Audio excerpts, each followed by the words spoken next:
We're going to have Kate hand it to Paul Mio when we're done. Yeah, I'll tell her. Starting 7th from Oakville, Ontario, the O'Neill Electric, eBay Motors, Castrol Dodge, number 84, Larry Jackson. After we introduce the pole sitter and they head towards their car, we're going to introduce Paul Mio again and have him say a few words.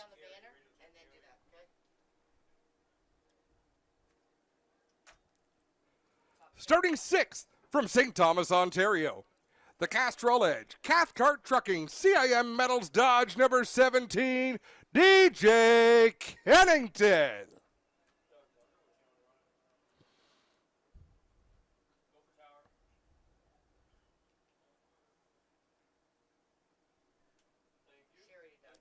Race fans, your top 5, starting 5th from St. Leonard d'Aston, Quebec, the GM Paillet Chevrolet number 96, Mark Antoine Cameron.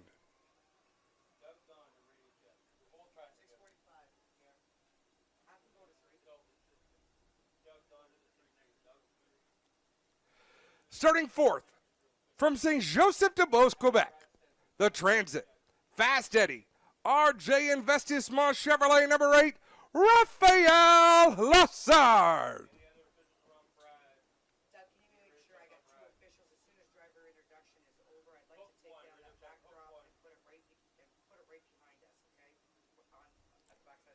Starting 3rd from Trois-Rivières, Quebec, the WeatherTech Belle-Mare Dodge number 47, defending series champion, Louis-Philippe LP Dumoulin.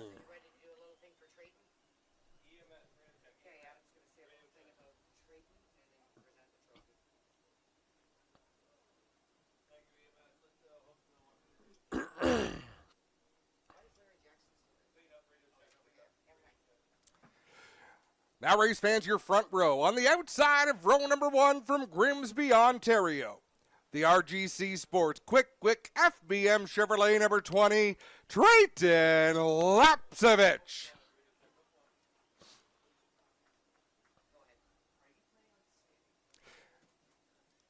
Race fans, over the last couple of seasons, they were COVID-affected schedules, to say the least, but one of the more impressive rookie seasons we have seen was given by the driver from Grimsby, Ontario, Trayton Lapsevich. Solid performances all season long. Came close to winning races, had some phenomenal finishes, and for his efforts, he is awarded the Jostens Rookie of the Year. There was no banquet, so we're going to give Trayton Lapsevich some hardware right here as everybody stands back after making the presentation of one unique trophy in the hands of Trayton Lapsevich, but a phenomenal rookie season. And I'll tell you, this year we are also going to have a phenomenal battle for Jostens Rookie of the Year, because one of the contenders is the last driver to be introduced today. Why is he the last driver? Because he set fast time in E3 Spark Plugs pole qualifying with a time of 14.793 seconds. From Stayner, Ontario, the GMS Sheer Metal Products APC Chevrolet number 9, Brandon Watson.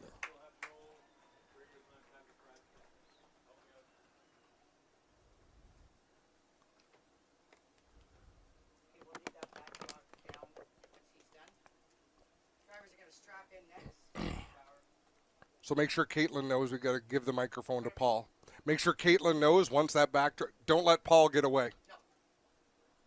Caitlin, we're going to remove that backdrop as soon as we remove that backdrop after they take this picture. Race fans, that is your starting lineup for tonight's event. What an impressive field of 20 NASCAR Pinty Series cars. As the drivers make their way to their race cars, who could have predicted such a hot day in May? Spring took a long time to arrive, but it is here hot and heavy, and these drivers are going to be put to the test here this evening in challenging conditions for their first race of the season. Okay, remove it. Remove the backdrop. Okay, Kate, keep your dignity strapping in right now, so we get ready to go. I'll give you your cue. And of course, today's event brought to you by NTN is the NTN Ultimate Bearing Experience 250. We mentioned it earlier on that during COVID there were races, there were champions crowned of the NASCAR Pinty series, but not without the huge support of sponsors like Pinty, sponsors like NTN Bearings, people who stayed involved and maintained their investment in the sport. So we are thrilled to have him here tonight. He's choreographing things down there on the front straightaway, but he wanted to make sure he said a few words and addressed this crowd. Paul Mio from NTN Bearings. Now is your time. Caitlin, hand over that microphone. Ladies and gentlemen, Paul Mio from NTN Bearings. I would have went out there. Sherry, tell her to. 10 minutes. Tell him it's. Hi everyone, Paul Mio here.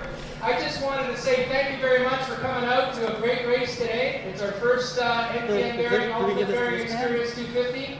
And I just want to say a big thanks to the fans, but I really want to say a big thanks to Sandra and Brian Kaddish and all the staff standing beside their cars. Sunset Speedway Yeah, they for working strap in really after hard to get this event going, and as well as all my staff here at NTN, Rita Payne and Andy DeMarco and all the staff that worked hard on our end to get here, and I want to say thank you very much to everyone.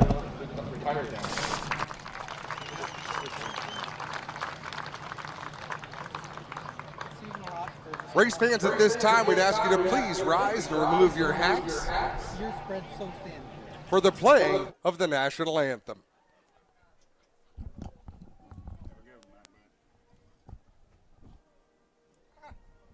Right on time. I think it was 6:50, right? No, we're about five minutes out. Ahead? No, we're 1 minute behind Strap and Driver said, but that's okay. We'll hit it. We'll hit it, Adam. We'll be good. As long as we go approximately 7 o'clock. We'll probably go 7:02, Adam. Great job catching up.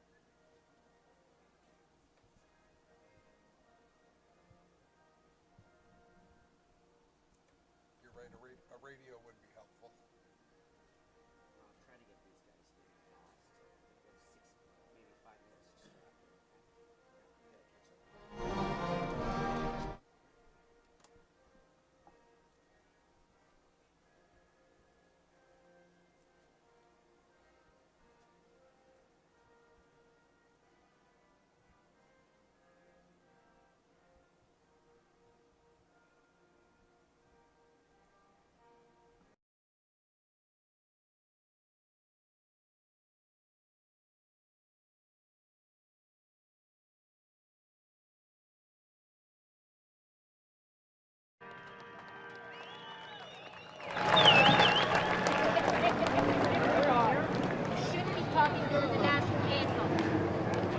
Many thanks to Brendan Doherty for coming up to bail us out here.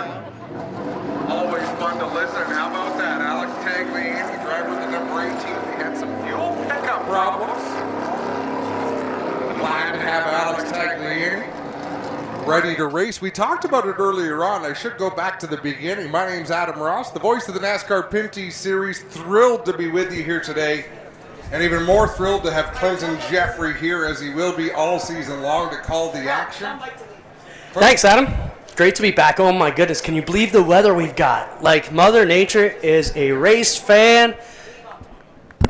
I gained probably 40 pounds over this, and I got to stop talking about the Panda. Over the last 2 years, I gained about 40 pounds, but in fairness, in this easy bake oven that we call an announcer's booth, I think I've lost about 20 of it back today. But beautiful conditions. Thanks so much to the crowds for coming out, to Brian and Sandra Todish, who always put on a fantastic show here at Sunset Speedway, and the good folks from NTN Bearings. Relax a little bit. We got a few minutes, folks, because the drivers are going to take a good 5 minutes to get strapped into these race cars. They're ready to go, Adam. I know that. They're up on the chip down there, just waiting to give that command. We haven't had the pomp and circumstance over the last 2 seasons, right? Back in the day, we had drivers out of their cars for introductions, and they would wave to the crowd. Well, Clinton, 2020, we didn't have a crowd. 2021, a little bit more, but now things are normal. Now I can't even explain how good it feels to be at the racetrack and see all these friendly faces. If you want to wear a mask, wear a mask. If you don't want to, don't. But it's beautiful to see all these smiles. I have missed smiles as much as I've missed anything. Make some noise, folks, if you're happy to be back at the racetrack on a beautiful, hot day. We made it. We're ready to go. So, Adam, so many great stories here with this, and we're going to follow them throughout the season. But, wow, car counts are up. Cars look amazing. New talent, new experience. The car count tells part of the story. The most cars we've ever had in an event was 37 in Montreal years ago. But Clinton, they weren't 37 good cars. There were still only 8 drivers who had a chance at winning that race. We've got 20 cars here today, but you look up and down this field, of the 20 cars, there's 15 of them, at least, with a legitimate shot at a win. For sure, and you see a lot of the guys who've been getting their experience are ready to go. You know, we've seen guys in time trials really lay down some good laps, and they would have kind of been back at the pack type guys now. So I think we're going to see more of a changing of the guard. You know, we talk about DJ Kennington and all the work he's done to stay fit, and you talked about that, Adam, how the sport's changing. The average age is younger, and it's tougher, and if you're going to be a grizzly old veteran, you got to be in shape, especially on a day like today. The Castrol kid, DJ Kennington, in that 17 is older than most of the field, but thankfully... He looks 17 again, though. Did you see he him? looks great. A fitness regime for DJ Kennington, and 2 kids can do that to you. He's got a son that's racing. That'll keep you hopping. But DJ looks great. And how about TJ Renamato, Glenn Stiers, Wallace Stacy? Wallace and Dexter used to race dirt modifieds together. I think it's been upwards of 20 years since they both raced together at the same time. Well, it's funny they were in the pits talking about when Glenn got his first sportsman car and trying to figure it out. I think it was back in 93 or 4, if you can think about that. So, you know, Glenn, he's another guy to talk about. He was talking about he doesn't know what's fast or slow, doesn't know if he has a good car or a bad car. He says, this is the most rookie I've ever been in any of the divisions I've ever gone into. And you mentioned it, too. Without the cool suit, he's going to be struggling a bit today in that sauna of a car. At least we got a bit of breeze up here, a little bit. It's going to be warm, but I think Glenn's going to be all right. Mind over matter. He's a focused driver going into the Canadian Motorsports Hall of Fame, so that'll put 2 Hall of Fame drivers in this field. DJ Kennington, of course, and Glenn Stiers. Well, you got the front row up there, too. Brandon Watson and Trayton Lapsevich are guys we will be talking a lot about this season. Brandon Watson is a great addition to this series. Adam, if you're not familiar with Brandon, you're going to be. He's going to be a guy you'll see up front a lot and run, and he just has his racecraft tuned so perfectly, Adam. And I think these types of cars are going to suit his style a little bit here. He's got a lot of experience on all these tracks, so we'll see how he does on the road course. But Brandon Watson is one of the guys to watch this year. He's a very cerebral driver. Brandon Watson, like he really uses his mind a lot, which is what you need to do to be good in this series over the long term. You know, when you talk to Brandon, you almost think is he quiet, is he aloof? I think he's just concentrating on the race every time we go near him. You know, the mind is working in the background. Oh, always. We managed to get him to smile once in a while. We are moments away, folks. As you can see, the front straightaway has far fewer people than it did just moments ago. All that's left are crew chiefs, photographers, the camera crew. And now we wait. They were intense. They were ready. 5 minutes ago, they were ready. They're going to have to build that up again. All right. All crews gone except the 9. All right. Adam? Well, that's TV. All right. We're good. Race fans, once again, let's introduce, and apologies, Brian and Sandy Todish, Paul Mio, but there is a team of people down here ready to get the 22 season started. For the most famous words in motorsports, let's go to the start-finish line.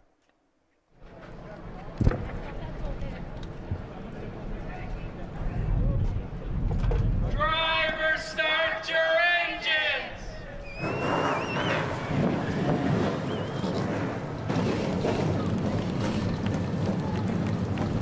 That's music. We've been waiting to hear a long time, Adam. It is race season back in Canada, officially now. And At 46 years old, Clinton, I haven't seen everything, but that was the longest winter I have ever experienced. Only because it was still winter a week and a half ago. Like we skipped most of spring. I think it's funny everybody asks us what it's like in Canada. Does it snow year round? Well, it almost did this year. Usually not, but 2022, that was a weird one. Yeah, we don't live in igloos normally in May, but it almost did last couple months here. So all the cars have sprung to life. You see them inching forward on the front straightaway. Not a lot of activity. Want to welcome everybody watching at home as we get ready to go for the NTN Ultimate Bearing Experience 250 presented by GD Coats Used Car Superstore. I'm not sure what we've got going on with the outside pole sitter down there. Some tape down there they're pulling off? I can't. Is that Brian Todish pulling tape off the grill? Maybe some tape stuck to the grill, not sure That what it could is. be, that could be. I didn't see a thing. And today's the day. You can't have that stuff on, that's for sure. No, you got it. So Brian Todish makes it back to safety on the fan side of the fence. This is the side where we get entertained, the other side of the fence, and look at those race teams ready to rumble. 250 laps is the distance, and we're about to start our pace laps. Mike Hennig behind the wheel of the McMaster pace truck. 4 laps will be the pace laps here today, Adam. They were telling in the drivers' meeting, we'll watch as they get the tires scrubbed up and get ready to go here. A brake race, Adam. Let's talk a bit about that for viewers at home not understanding what that means. And it's phenomenal. It's done great things for the series, and I've got to say it's much of the reason why the car count is growing. It's a cost-saving measure. Instead of having a live pit road where you need the best of the best in tire changers, fuel men and women, jack people, by doing a halftime break, it's not a thrash. So around the midway point of the race, around lap 125, there will be a competition caution thrown. Everybody comes to the pits. Once all the cars are in their pit stalls and stopped, that's when the break begins. Work can be completed on the cars. They can fuel the cars. They can change tires. You can make adjustments, but you have to be ready when the clock stops to come back onto the racetrack for the second half of the event. Yeah, teams were told to put fuel in first, so we'll follow that story as it goes. They'll all have to fuel up first, then they will tackle extra work that needs to be done. And we will see how that one shakes out. But I'm with you, Adam. I believe that's a better situation for the series, too. You know, you're not having to hire Class A pit crews. It's safer for these guys who do it part-time. So many benefits to it. And as you said, also cost-effective for a lot of these guys. Yeah, and that's a big deal, especially with walking through the pits. I am so glad these crew members almost always wear shirts of the team they're on, because we have seen a lot of personnel changes on these race teams. People have switched drivers, switched teams, switched manufacturers, so it's hard to find people. A lot of turnover on all sides of the sport, and this tour especially, new staff in place. As you mentioned, lots of new drivers, lots of new employees under each banner. Yeah, we've got to welcome Doug Gonder as the new, I believe, new assistant series director. Jeff Weiss is the new head of tech, and things have gone fairly smoothly. So we notice Alex Tagliani back out. Had some issues with the fuel pickup. Looks like they have got that repaired, at least well enough to put him out here in the field. We'll watch how that one shakes out. It's all now. I remember years ago we were out in Saskatoon. Scott Stackley blew up his engine in practice, and it didn't look like they were going to get to race. They had a backup car, but as per the rules, you were not allowed to go to a backup car. They borrowed/rented an engine from DJ Kennington, started last and won the race. Amazing. But they did that engine change in the pits. It was a warm day.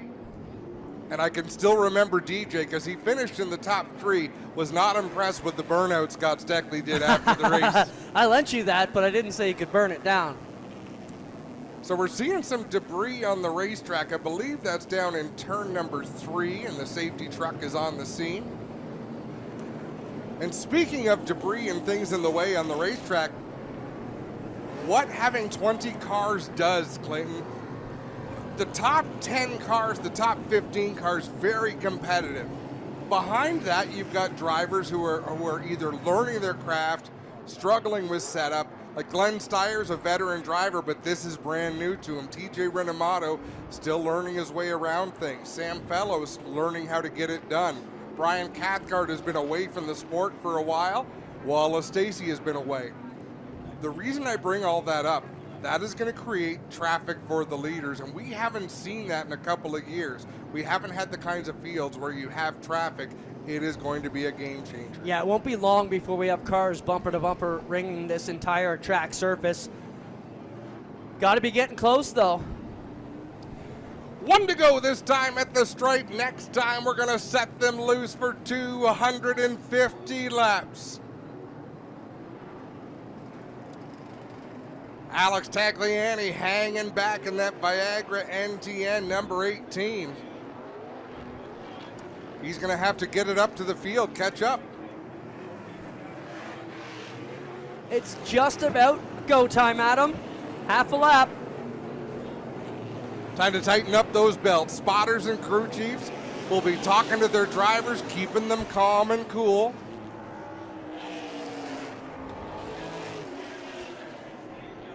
Going yellow. And we are going to stay yellow. More debris in turn 3. That's where the cars are right now. I don't see it on our screen, but that doesn't mean it's not out there. So, if you're Alex Tagliani, Adam, you've got one of your major sponsors, NTN Bearings, here for the NTN Ultimate Bearing Experience 250. A lot of pressure come from the back. You know, are they feeling that heat here tonight? I don't think so. I think they're still angry from how 2021 ended.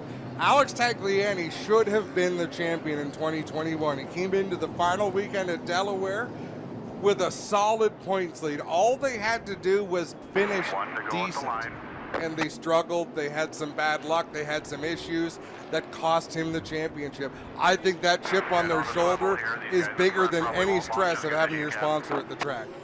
As we go back to 1 to go, you remember a few years back when he spanked them here, lapped almost the entire field, or maybe the entire field. Not quite the entire field, but almost. There was only 2 cautions that day, so that race ran a long time under green. But again, we've got some more cars here this weekend. Another driver who was a story back then was Larry Jackson, who to that point enjoyed his best career finish.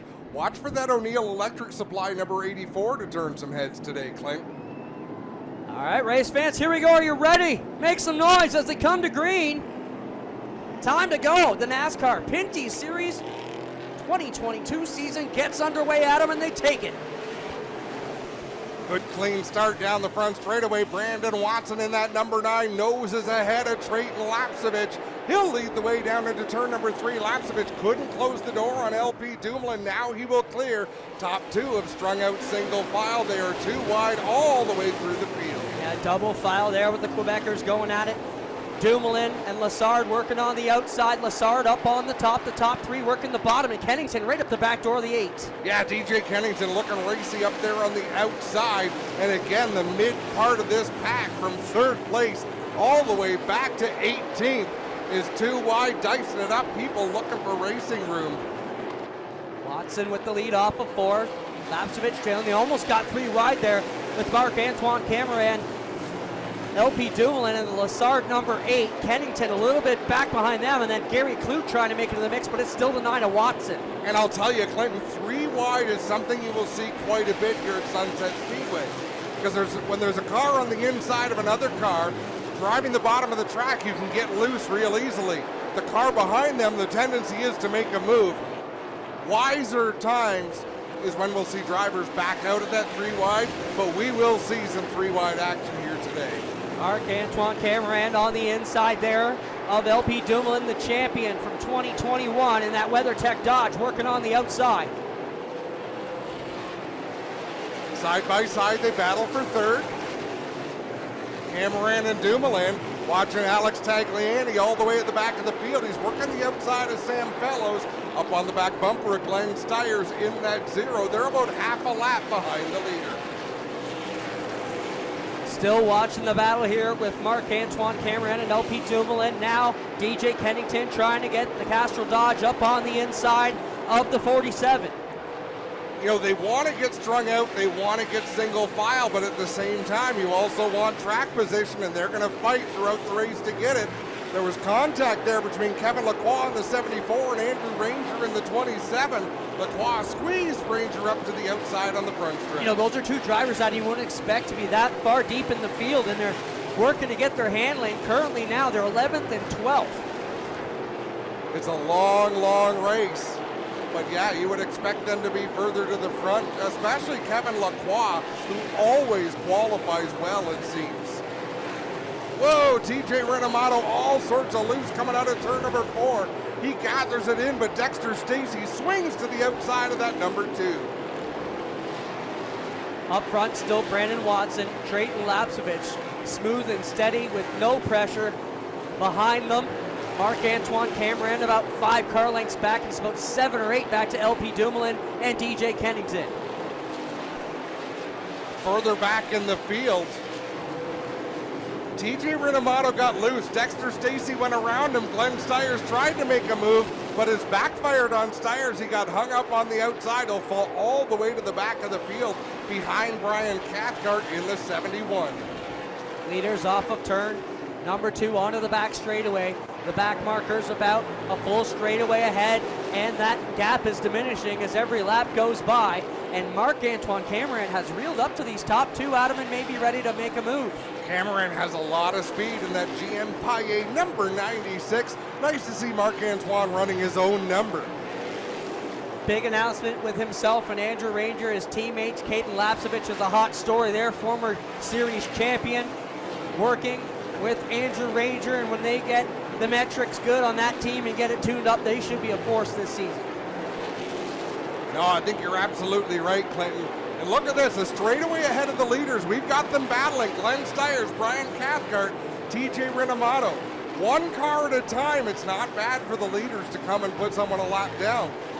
When you get 2 or 3 cars together battling, that's when it's going to become stressful for Brandon Watson in that number 9. How about these guys at the back who are just learning their handling, Adam? Tires starting to go away now. They thought they had it tough at the start of this one. It's only going to get more twitchy for them. You know, I had that conversation with TJ Renamato today. He actually feels better when the tires go away and everyone's sliding around a little bit. Not sure why, but it might be, I suggested, because he's not great yet at attacking a racetrack like the other drivers do on a fresh circuit. So when they all start sliding around, it's more of an equalizer, but we will see. The leaders are coming. 230 laps to go when they cross the stripe this time. That means first 20 are in the books. Still Brandon Watson, Drayton Lapsevich, Marc-Antoine Cameron, LP Dumoulin, and DJ Kennington, the top 5. The top 3 have closed right together as they approach the slower traffic.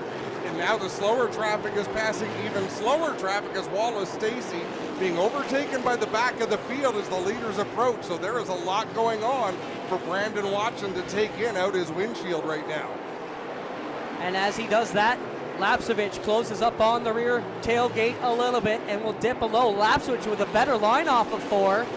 And he'll make up some ground on Watson as Watson now tries to aim the missile up through these guys and figure out where he's going to put it.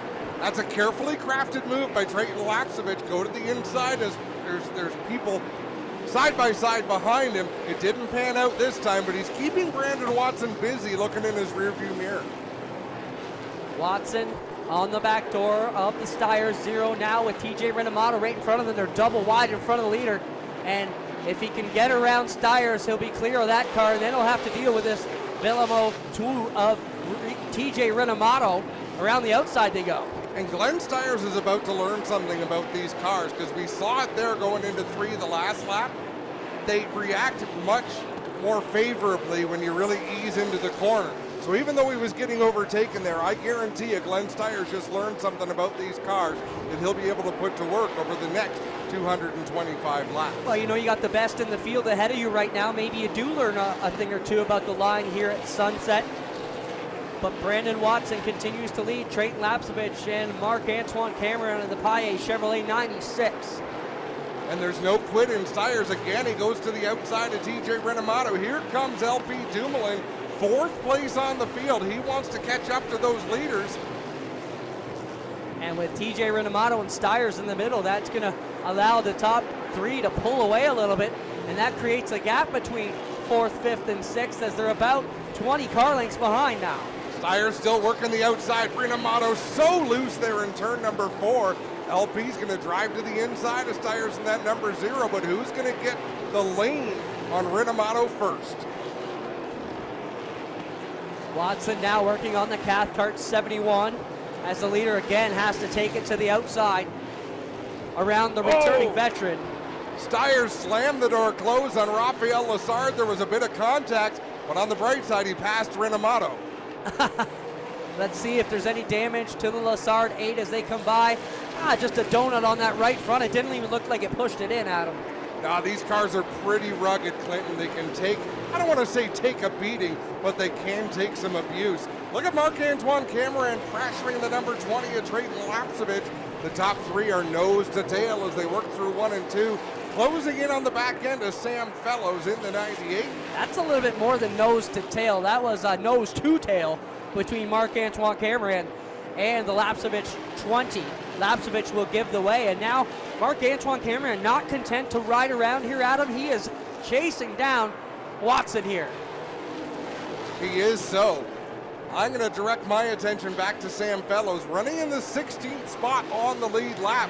How impressive so far have been Dexter Stacy and Alex Tagliani. They have passed all this traffic, maintaining their spots on the lead lap, but they will need a yellow at some point, Clinton, just to get things evened up and be able to start right up behind the cars ahead. Yeah, you got to feel Ranger has to be a little bit frustrated with that 27 car. Yeah, quite possibly. Now, they will have the opportunity to make adjustments, but I just noticed someone is cooking a rear end gear. That is rear end grease you can smell, and there is nothing like it when a rear end starts to overheat. It is only a matter of 10 laps before you're going to see some smoke, and then just beyond that, we're going to see someone have an abrupt finish to their day. Well, you know, that's one thing they do change the gear set in the rear end to, you know, change the gears here for the different size tracks. So it can be very easy to lose a bolt or leave one loose or not get enough fluid in there. All those things can cause your rear end issues here. And it's one of the parts that gets swapped out probably the most on these cars. TJ Renamato had a big push up to the wall there, Adam, got out of it, gathered it back up and kept it off the fence. Yeah, Renamato, I mean, he's had his hands full all day long. He has been a busy driver out there. Whoa, we got one slide. Oh, battle for the lead. Marc-Antoine Cameron with contact between himself and Brandon Watson as they try to overtake Dexter Stacy. Yeah. And Marc-Antoine Cameron, who predicted him? We talked about Brandon Watson. We talked about Trayton Lapsevich. We forgot to talk about oval racing specialist Marc-Antoine Cameron. Looking really good out here with this brand new team. What a way to start, Adam, after all the work and investment it takes to get a team up and going. To go out and feel good, and wow, we can really smell that rear end gear up here now. You'll start to see it soon. Very soon we're going to see someone start to smoke. You can only cook that oil for so long before the smoke starts to billow out. Well, we watch our compatriots, Todd Lewis, as he runs up and down the pit stall and see where he may be going over to see if there's a problem. And he's in that Team 3, and the black flag comes out for Wallace Stacy. Maybe that's the problem, Adam. Quite possibly Wallace Stacy getting the black flag. The only other thing it could be, but I don't think it is not maintaining minimum speed, but I've seen drivers much slower over the years. Yeah, I don't think it would be that, but they are pointing to the Wallace Stacy 66 and sending them back to the pit area. I don't see any fluid coming out of it. We're not sure if that's the one that has the problem, but we will find out shortly. Stacy going to slow down and bring that number 66 Bullies truck stop machine to the attention of his crew. See how they get to work on this one, and see if they go right to the rear end. He's in the wrong pit box, so they're going to have to pull him up a little bit there and get him in the right box. Now they can get to work on it. Yeah, they go right to the rear end, Adam. And now the crew pulling the fenders away as though it might be a tire rub, but... Well, it could have been seeing smoke out of that car thinking it's a tire rub when really it's the rear end going away. Yeah, very true. And wow, Mark Dilley in the number 64 machine goes a lap down, fairly early in the race, so that's a surprise for the driver of the Leland number 64, but Marc-Antoine Cameron setting a torrid pace out there. Yeah, he's lapped up to 14th place now. 13 cars remain on the lead lap, and Andrew Ranger is that final car in the 27. So we've been focused on Cameron, Watson, Lapsevich out in front. How about the drivers we're not talking about? Gary Clute in the 59, Kevin Lacroix the 74, Brett Taylor in the number 3.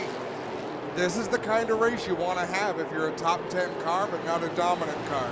Keep your nose clean, stay within striking distance, and get yourself to that halfway point. Well, a lot will change here. Still 200 laps to go when the leader crosses the stripe next time. We are 1/5 through the distance in the NTN Ultimate Bearing Experience presented by GD Coats Used Car Superstore live here at Sunset Speedway. That's a lot of math you whipped out right there. That is.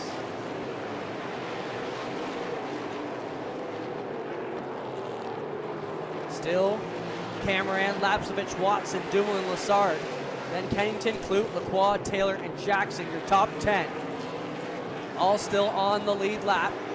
Yeah, Larry Jackson has dropped back just a little bit. He was further ahead than that, and he's sort of lost track of that battle. Oh, a lot of smoke coming out the back of the Brett Taylor number 3. That could be. Well, we did see Todd Lewis running over there too. The Ed Hackett Racing Fast Eddie Team 3 team.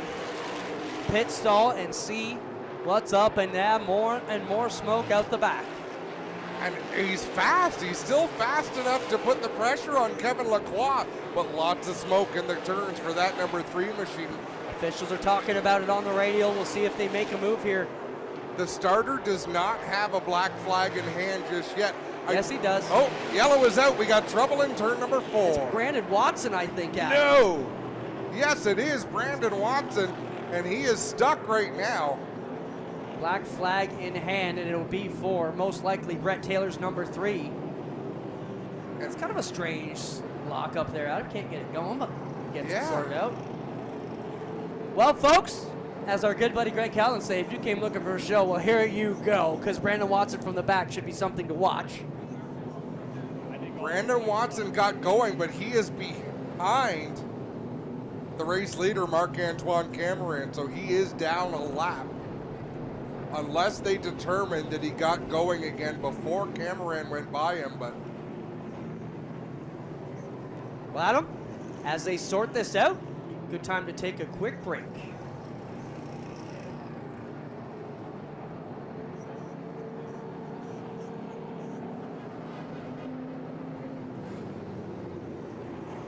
So I'm not sure why oh, then we just saw a replay. Sorry about that move. Can you show that again for us?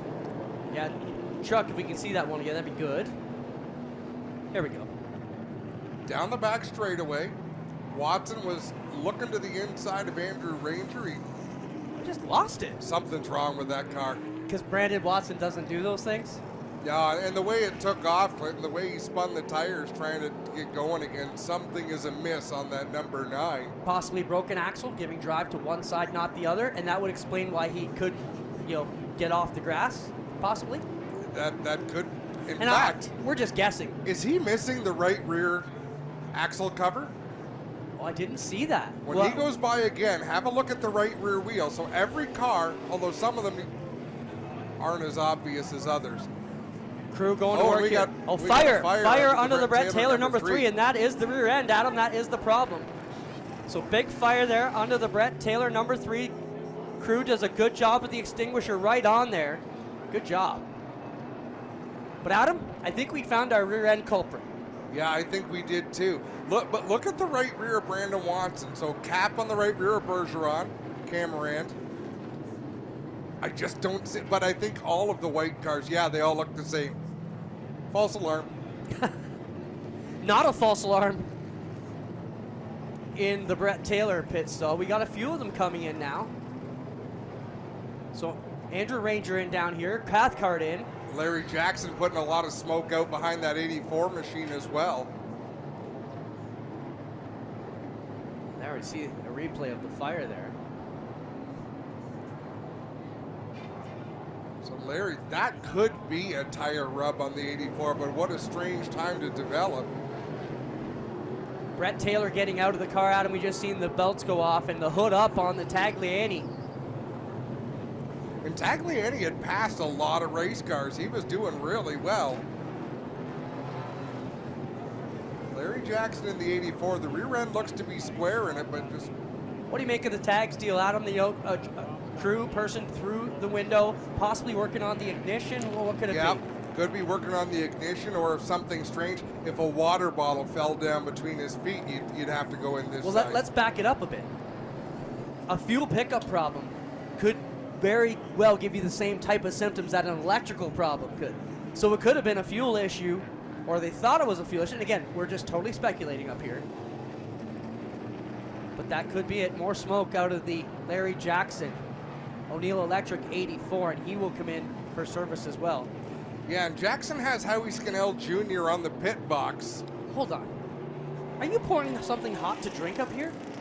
This, Clint, my voice has been going for weeks. I am on a Ariana Grande-inspired regimen of lozenges and throat coat tea, and like I did my You're Google new research. school. You got to get old school.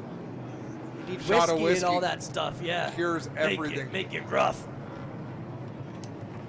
I'm melting away, and you're pouring steaming hot drinks here. Like, what are you doing? The fact that there's more and more smoke coming out of the 84 tells me maybe it's coming out the exhaust. Yeah. Because tire smoke would go away when you stop. Brett, good analogy, Captain Obvious. So Brett Taylor going to get the TCB Trailers North Country Property Maintenance Fast Eddie Racewear machine back to the pit area. His day will be done. JP Bergeron going to get the free pass when they take the one to go. He will get to go around the race later. But before we get the one to go, they're going to have to put Brandon Watson back to the tail of the field in that number 9. That's a bit of racecraft there, pulling back in the spot you think you should be. No, he was right. Well, that's the blend rule, right? Yes. So they've spoken about that in the drivers' meeting. Even if you're the cause of the yellow, if you can blend back in, you get your spot where you can blend back in. So right, but what's going on here that shouldn't be? Glenn Steyer should be behind the number 9. DJ dropping to the Rinamato, back, right? Yeah, they should all be to the inside, letting the field go by. So once they start to fall out of order, it gets really confusing for scoring to get things sorted out. So this is right. You should have Brandon Watson with Rinamato, Sam Fellows, they're a lap down. Tagliani will pass them. And again, these are things that I've followed this series. I've announced this series for 15 years, since 07 when it came to Canada. There's a lot of procedures that you need to repeat them, you need to do them, and then it becomes routine. Well, they're different than most short track stuff, right? For example, on a regular short track event, you bring out the yellow, you go tail, not where you blend in. Right. Gorgeous day here at Sunset Speedway to kick off the 2022 NASCAR Pinty Series. If you hadn't caught it earlier, we're running the NTN Ultimate Bearings Experience 250 presented by GD Coates Used Cars Superstore. What a crowd, Adam, here. Beer garden hospitality from one end to the other, just packed. Great to see. And I'm so happy for Brian Todish and Sandra Todish. They do a great job here. They supported things over the last 2 years, and what a great reward to have a phenomenal crowd for opening night. One to go, we're going to set them loose again. Marc-Antoine Cameron, your race leader. Second is Drayton Lapsevich in the 20. The 47 of LP Dumoulin runs third. The 8 of Raphael Lessard fourth. DJ Kennington fifth of the 17. Sixth, the 59 of Gary Clute. Then it's Kevin Lacroix in the 74. The 18 of Alex Tagliani. And then it's a bit of a mishmash behind them.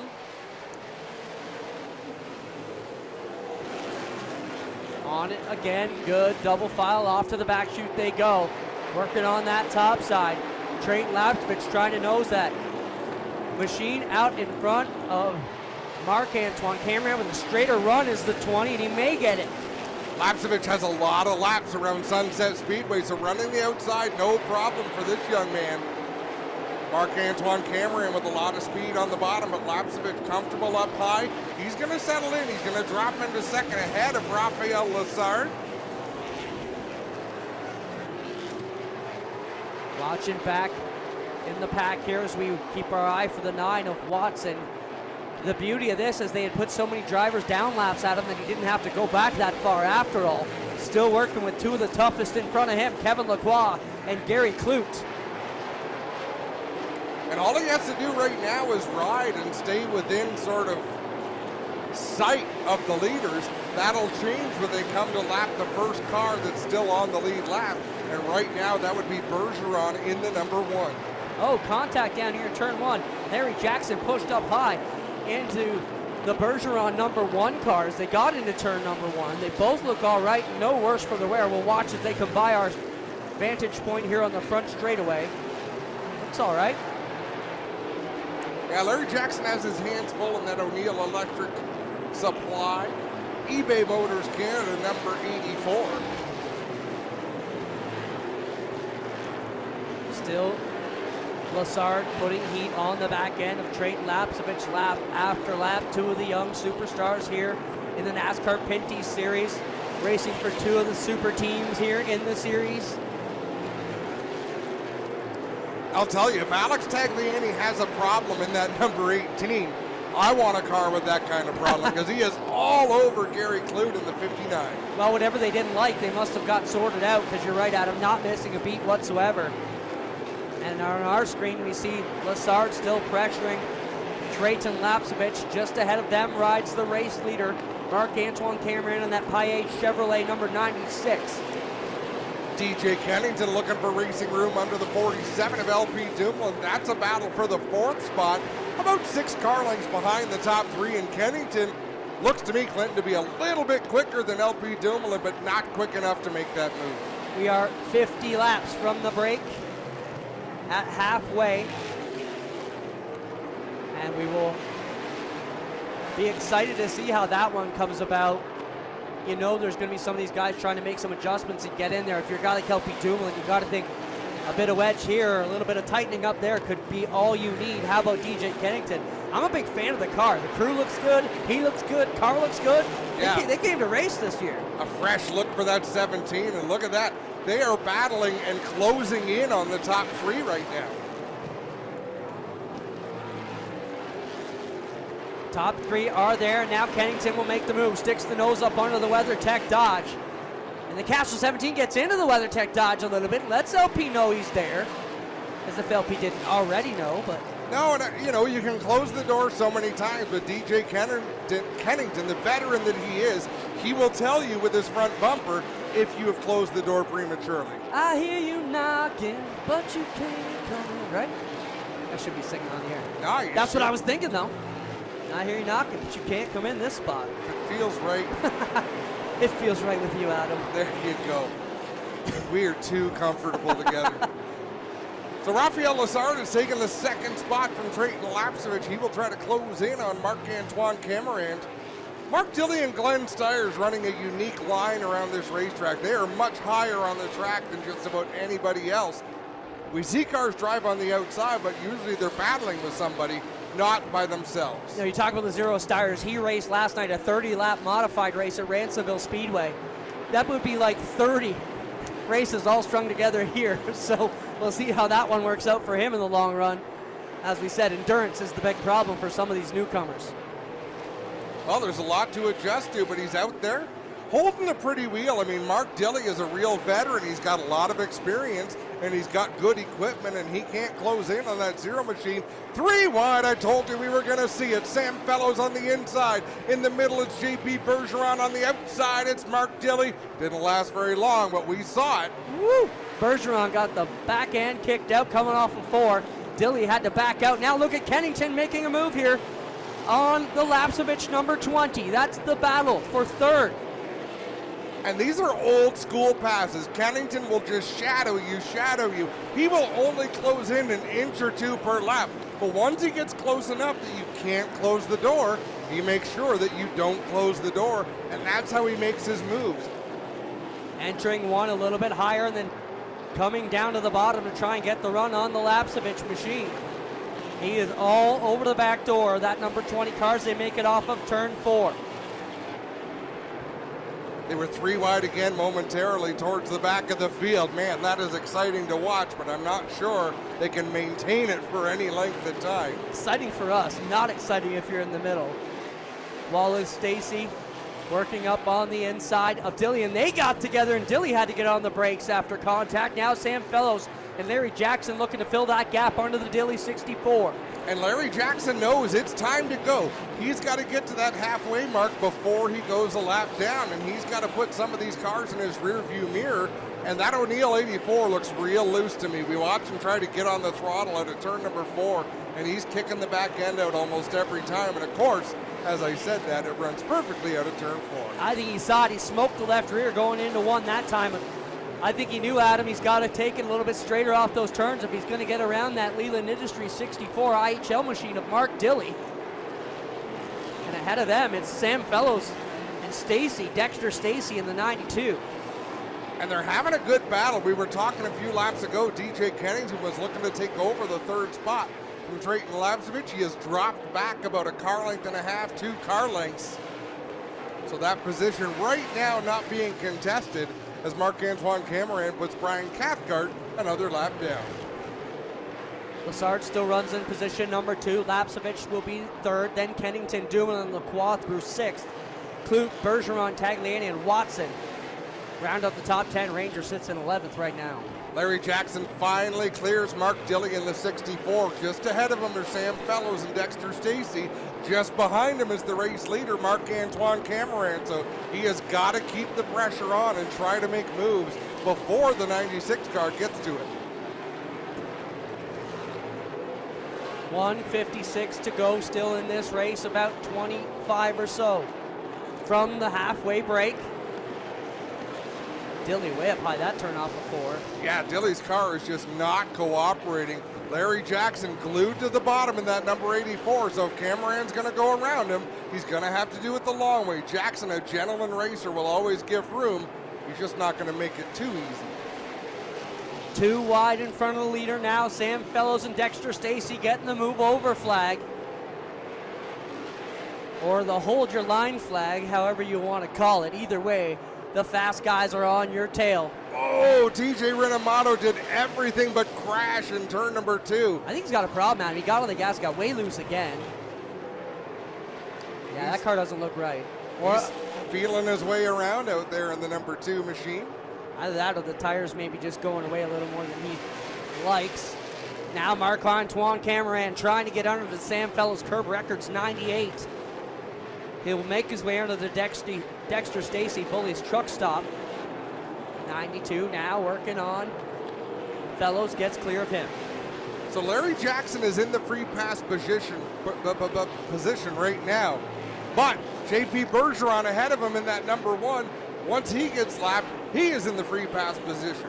So the battle to watch for the next 25 laps is the battle between the 1 and the 84. Because once you get to the halfway break, it's not like the free pass. They give you your lap back before the break, so you get to come in and make your adjustments just like everybody else. Leader working around the Steyrs 0 machine. We'll put him down a lap here as we keep rolling. 101 on the board with 149 to go. DJ Kennington has got alongside Drayton Lapsevich. He is almost out in front. He'll complete the pass. So move DJ Kennington up to the 3rd spot in the Castrol Edge, number 17. Lapsevich able to move down and defend his position against LP Dumoulin, Kevin Lacroix, Alex Tagliani. Look at that trio of drivers looking to close in on Lapsevich. Steyrs way loose. They're off of 4 right in front of the 3rd and 4th place drivers. But they make it around. And this will get challenging. Mark Dilly is committed to running the outside. Glenn Steyrs down low. So now the lead lap cars have to try to weed their way through this battle.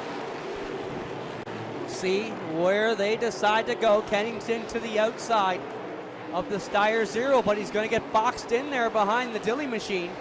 And we should make it crystal clear, a lap car's job is to hold a steady line. It's not to move over and slow down, it's to hold a steady line in your lane. Now, when you get super aggressive drivers like LP Dumoulin, who made it 3 wide to the inside of the lap car, that's more an LP Dumoulin choice than any mistake Glenn Stiers might have made. Saw the gap and he knows time's ticking. You cannot wait or hesitate in this game or you will find yourself farther behind. I thought the next line was going to rhyme too. I wanted to see how far you could go with that. I was already singing. I won't be rapping tonight either, so. So the free pass battle is closing in. JP Bergeron in the number 1 has Sam Fellows between himself and Larry Jackson. As I look at where Marc-Antoine Camerand is, the next car on the lead lap is Andrew Ranger in the 27. I believe Ranger will be able to keep himself on the lead lap long enough, but Camerand is setting a blistering pace. Ranger working his way under Gary Clute there, had a line out of 4, had to back out of it, sticks the nose down again as they come off of turn number 2. But on our screen, we're watching the battle of DJ Kennington and Trayton Lapsevich going at it for position number 3. Lapsevich trying to take it back. Yeah, Lapsevich got a good run to the inside. It's just hard to put the power down on the bottom of the racetrack. They'll race side by side. Look at Larry Jackson to the outside of Sam Fellows. Now to the outside of JP Bergeron in the number 1. That is a big, big pass. If he can make it stick, Bergeron drives it hard into turn number 3. They'll race side by side down the front stretch. Crew chief on their box telling him, get going, Larry. You've got to get that position or we're going to find ourselves in trouble. And JP Bergeron knows it as well, and now he is striking back at the 84. His crew telling him, hey, that's a very important position here with about 13 to go before the break. Look at this traffic ahead of DJ Kennington and Trayton Lapsevich. There is nowhere for these drivers to go as they battle for third right behind Sam Fellows and Dexter Stacy. What a pack, 3 wide. As you mentioned, Lapsevich will make his way to the bottom this time on. Kennington will follow him through. Underneath the curb records 98 of Sam Fellows. Lapsevich sticking it in there on Dexter Stacy as well. And all that battle with Larry Jackson and JP Bergeron doesn't matter now. Gary Clute has gone a lap down in that number 59 to Marc-Antoine Camerand. So Marc-Antoine Camerand only leaving 6 cars on the lead lap with the 96 Paillet machine, and he will go after teammate next. You said you didn't think he'd get lapped, and there it goes, Adam. Yeah, 9 laps. He needed to make it 9 more laps without going a lap down. But same story here. I don't know that Marc-Antoine Camerand will close in on anyone else to be able to put them a lap down. Well, the next car out there would be Lacroix, and he's a good half track ahead of the leader. I'm trying to figure out how scoring has Watson ahead of Ranger when Watson lost a lap. I don't think he did lose a lap, did he? He spun out and he was behind the leader. Not our pay grade to figure that one out. Nope. 3 wide again as Tagliani and LP Dumoulin trying to get around the Dexter Stacy 92. Stacy a little bit loose up to the high side. Dumoulin will find the room to put the Dodge through in that situation, and here comes the 18 NTN Bearings Viagra quick machine of Tagliani. So Lapsevich gets through all of that traffic, and look at the distance he's put between himself and Kennington. Kennington has about 12 car lengths and 2 lap cars. Oh, contact! Heavy contact between Kennington and Rinamato coming out of turn number 4. Well, I'm watching the battle right behind them. And Tagliani and Dumoulin were starting to get into it, doing some bumping and rubbing off the turn 4 last time by. Tags once again looking to the bottom under LP, nearly 3 wide with the veterans on the front chute. Kennington has a flat tire. Kennington up to the outside of the racetrack. He has come up lame, and we are so close to the halfway break, but he is going to come down to pit road. Heartbreak for DJ Kennington in that Castrol Edge Dodge. Was running so good. It's a flat right front for Kennington. And you just can't limp a car around on a flat right front. If it was any other tire on the car, you could try to get to that break, but this is bad for Kennington here. This could cost him the race, Adam. Going to find himself down multiple laps here. yeah, they jacked the car up. New right front is going on. He has lost 2 laps so far in this process. Get a good look at the pit road crew going at it here on our screens. Tough break for Kennington. He is down and away back there. At what's he going to lose? 3, maybe 4 by the time he gets up to speed? Unofficially, I've got him losing 3 laps in that exchange. He is back on the racetrack now with a fresh right front shoe. And now the yellow flag is out, and this should be the competition yellow. And how painful is that for Kennington? It's a melee with a lapped car that brought that on. Clinton, we go under yellow. They're going to get the field organized. Let's take a little break.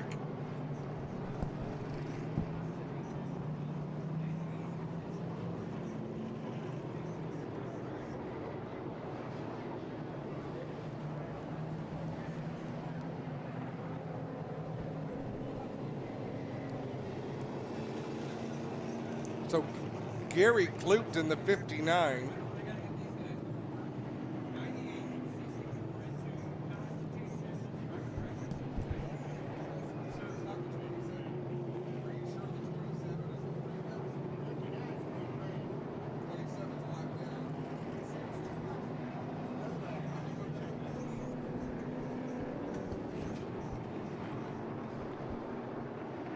Well, getting set for the break here at the NASCAR Pinty's Series event number 1. It's the NTN Ultimate Bearing Experience 250 presented by GD Coates Used Car Superstore live here at Sunset Speedway in Innisfil, Ontario, Canada.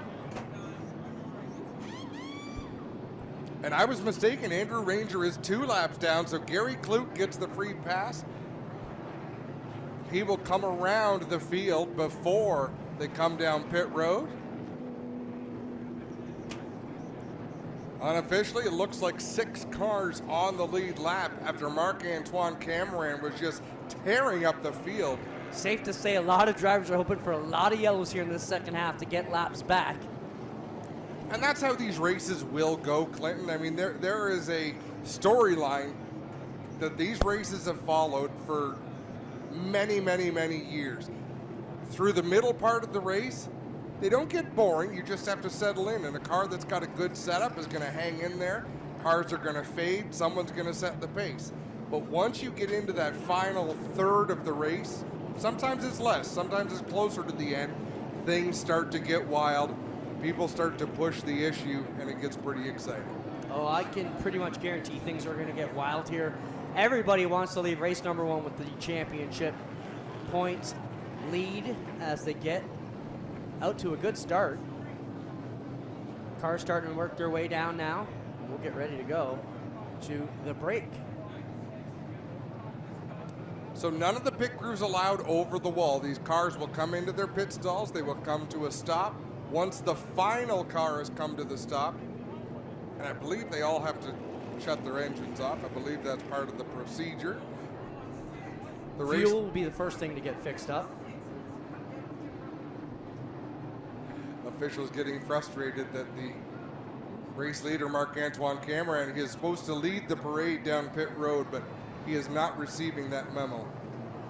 Just happy to pace behind the pace truck as the leader. Feels good out front. Yeah. Finally getting to breathe a little bit.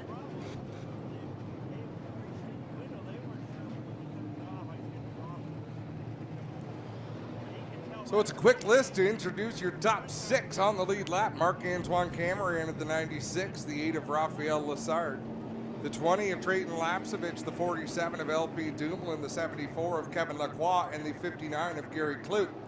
So we've got 2 Ontario racers and 4 Quebec racers on the lead lap. Clinton, one of the things I am most excited about this year is the natural rivalry between Ontario and Quebec. It is back. Now, there's lots of players on both teams for that rivalry, you can bet for sure. More and more coming out. See Raphael Lessard make his way into his pit stall here. The rest of the field will come down. For years, Quebec racers would try to break into NASCAR, and it was a real struggle for them to be competitive. And then along came Andrew Ranger. And the first year of the NASCAR Pinty Series, Andrew Ranger won that inaugural championship. and it changed everything. Quebec racers started to come in and started to flourish.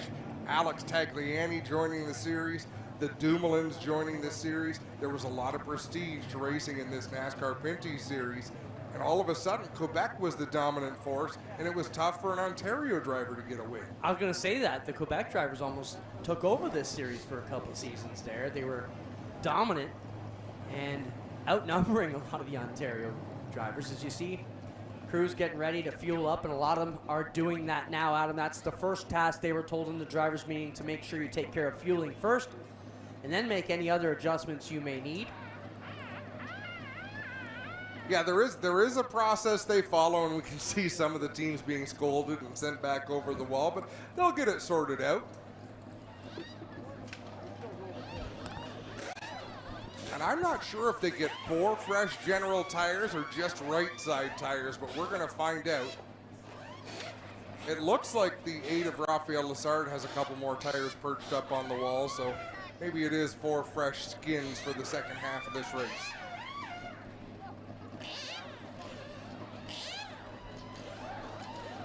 Marc-Antoine Cameron, that GM Paillet number 96, that car was rolling the center like crazy. He was able to point the nose under his competition and just get great drive off the corner as well. It was pretty to watch, and he is a road racing specialist. The winningest driver in the history of the Grand Prix de Trois-Rivières. Marc-Antoine Cameron has won more events there than any other driver, and here he is winning races on ovals. Well, his game has really upped the past couple of seasons, Adam, and when you get out here and race against some of these drivers who are some of the best oval track drivers in our country, you're going to learn quick. And just like these oval racers that went road course racing, you know, DJ Kennington was an oval racer, Donnie Thompson, and they became dominant. They really learned how to get it done. Kerry Mix, who sadly to me is in the stands, not racing anymore. I loved watching Kerry Mix when he was in his prime and pushing his way around Some great racetrack. battles. I just think about that, yeah. Just fun to watch. Just someone you didn't want to push around.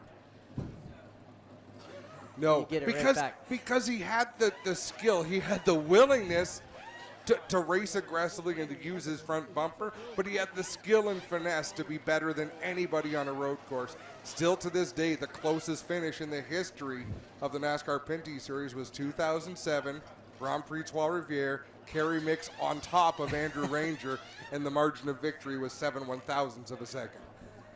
That's one way to carry your competitor back across the line. So, crew's going to work down here. I gotta wonder, Adam, you know, look where Marc-Antoine Cameron is. He's kind of in the last pit stall. You think that'd probably be one of the worst pit stalls? I like it because if you get into trouble, say you get that flat tire, you're right there ready to work. You only got to limp it to there, not all the way around here. Yeah, you're not wrong. I'm kind of a fan of that spot. They line up your pit stalls by points. So in the NASCAR Cup Series, they get to choose their pit stalls based on how they qualify. I believe that's still how they do it. In the Pinty Series, they line them up by points. LP Dumoulin, the defending champion, he's got pit spot number 1. The 96 and the 27 have no points from last year. Got ya. And if you have multiple cars in one team, you can pit them all together, just like Hackinson's are. Yep. With the 3, the 8, the 92, and the 66. And I believe you don't get the top running cars pit stall. I don't know if they give you the worst points run. Like, they're all in different positions.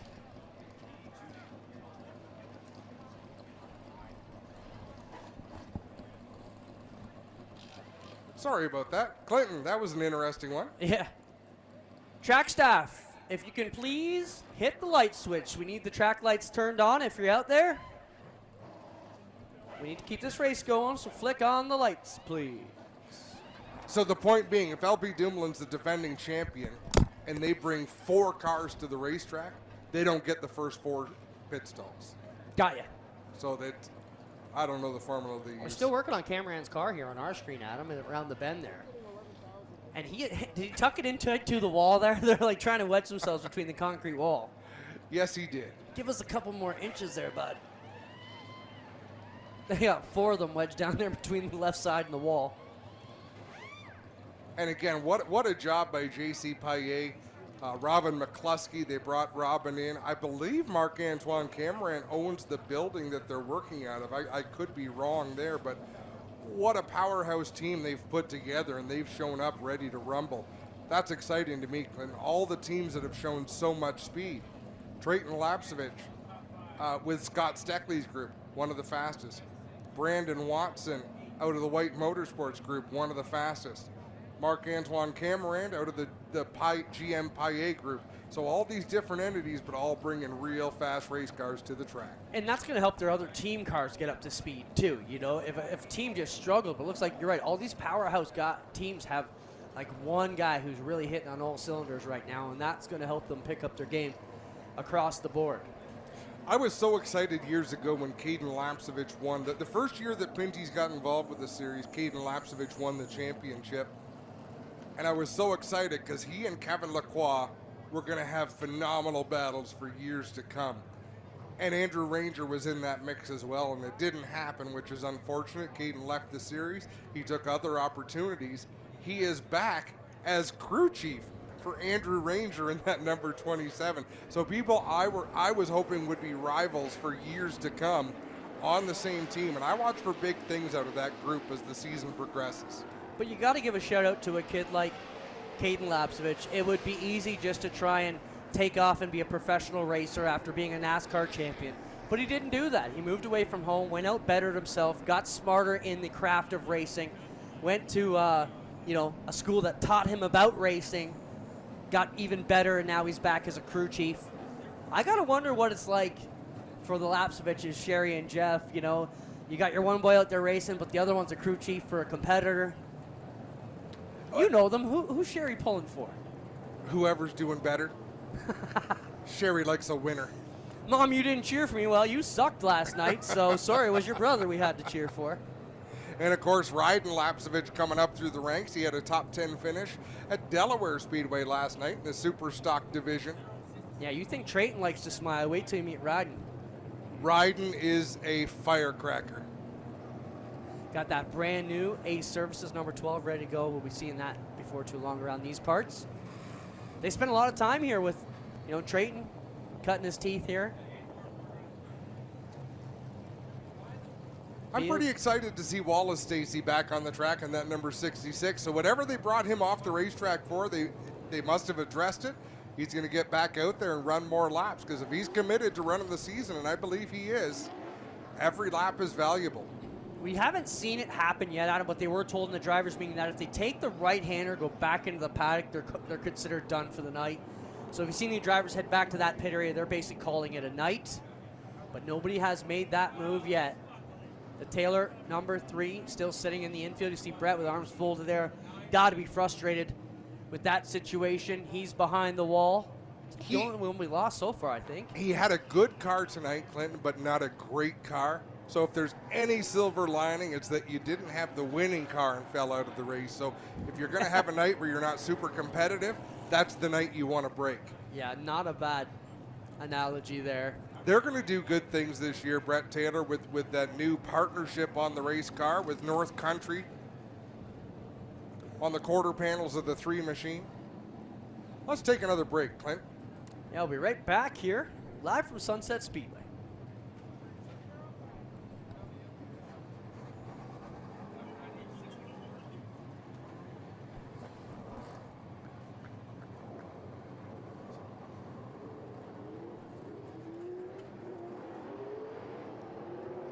Can I interest you in some tea, Clint? No. Very good. Can interest you in a cold one of these? No, I'm good, thank you.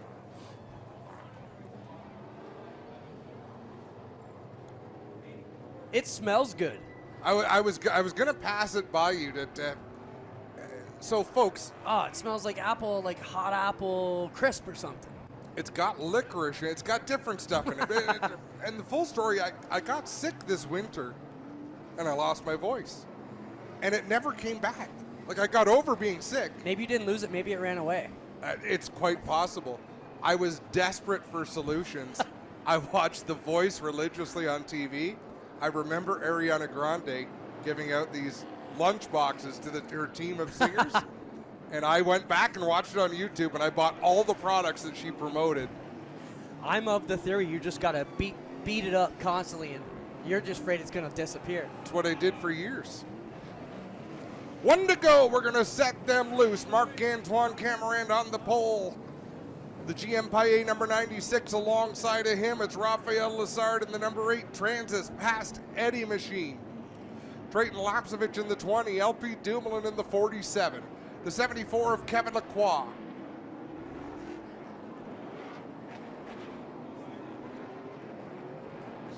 I'm not sure where they're.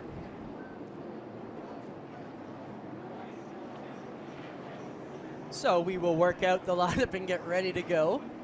One thing we do know, Big Mac, Marc-Antoine Cameron. Can we call him that? I don't know, you just did. I did. I hope he likes that. Our buddy Cam K out there, sending him a shout out. Had to leave. He wasn't feeling good, I heard. So. Oh, no. Hope you're feeling good, Cam. Going to have post-race show tonight. That's awesome. Well, let's talk about Raphael Lessard, Adam. Superstar out of Quebec. Truck series competitor. Back here with us now. A major star out of La Belle Province. We're going to see Raphael Lessard on the oval tracks, and we're going to see Ray Jr. Quartermanche on the road courses. So I think we need to be thankful for what we get to see him race this season, because he is a talented race car driver. We saw him down at Autodrome Chaudière in his first race of the NASCAR Pinty Series, taking the victory. We saw him win here last year at Sunset Speedway. He is a special kind of racer, but as I like to mention, this is one of the hardest series to step into and win right away. And Raphael Lessard, to my knowledge, is the only driver to ever do it. Here we go. Mike Charret, the new starter here for the NASCAR Pinty Series, drops the green silk, and away we go. Once more, second half of the NTN Ultimate Bearing Experience 250 presented by GD Coats Used Car Superstore, and they are too wide all the way around already. Lessard able to wind that car up on the high side, but Marc-Antoine Camarand really rocketed through 3 and 4, got a great run on the bottom. Camarand gonna pull away off of turn number 2 and secure his lead. Great views as the field takes it off to turn 3. Kennington and LP Dumoulin up on the outside. Kevin Lacroix, first time he's come up to the party tonight. DJ Kennington, remember, multiple laps down. There is no free pass for Kennington, so if he's going to get laps back, this is a chance, but I don't know if he's got the car to pass everybody in front of him. He's going to have to take it. It will not be a gift. And they are accordioned up on the outside, fading back a little bit this time. It's Marc-Antoine Camarand still out front.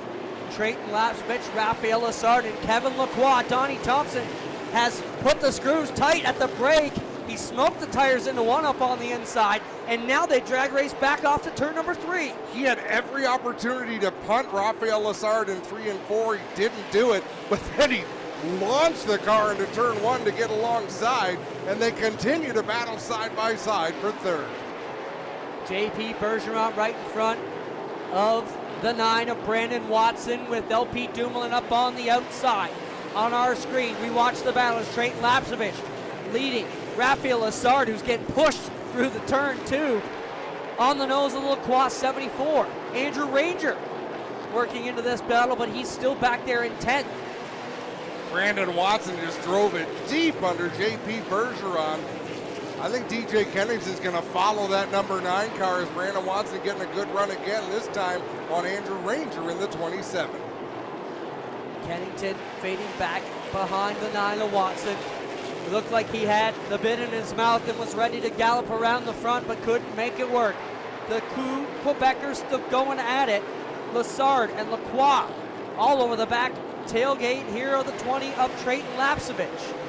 Brandon Watson runs 7th. He is the top running car 1 lap down, according to timing and scoring. So again, here's a driver who may be looking to go up there and race his way back onto the lead lap. I think Watson has the car to possibly do it at him. He was smoother and straighter off the bottom than Lacroix that time by. and he's able to drive it so deep down into the turn, especially turn 3. You watch, if he's behind Rafael Lessard, this close coming off of 2, he will be alongside of him by the time they get to turn 3. Brandon from Stayner, Ontario, not too far from here, seen this place a lot as he worked on his career on the way up, made it to the NASCAR Pinty Series. I got to talk to Luke Ramsey, who sponsored him and did a lot for Brandon. They're losing him this year, but he said this is what Brandon wants to do. He's raced all the other stuff in Ontario, wanted to get to the top, and they are super proud of what he's done here, and he's looking good again.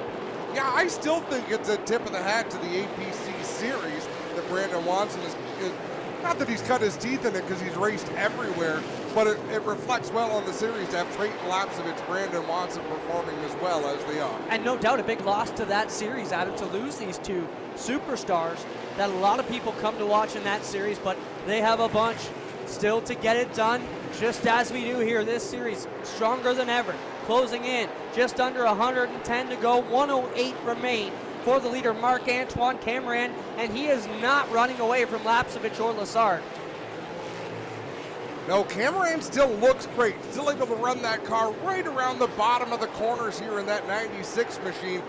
He's able to enter the corner on the bottom, exit the corner on the bottom, really run a smooth arc. But Trayton Lapsevich running a little bit wider line, able to hold pace with the race leader, and obviously so is Rafael Lessard, Brandon Watson, and DJ Kennington.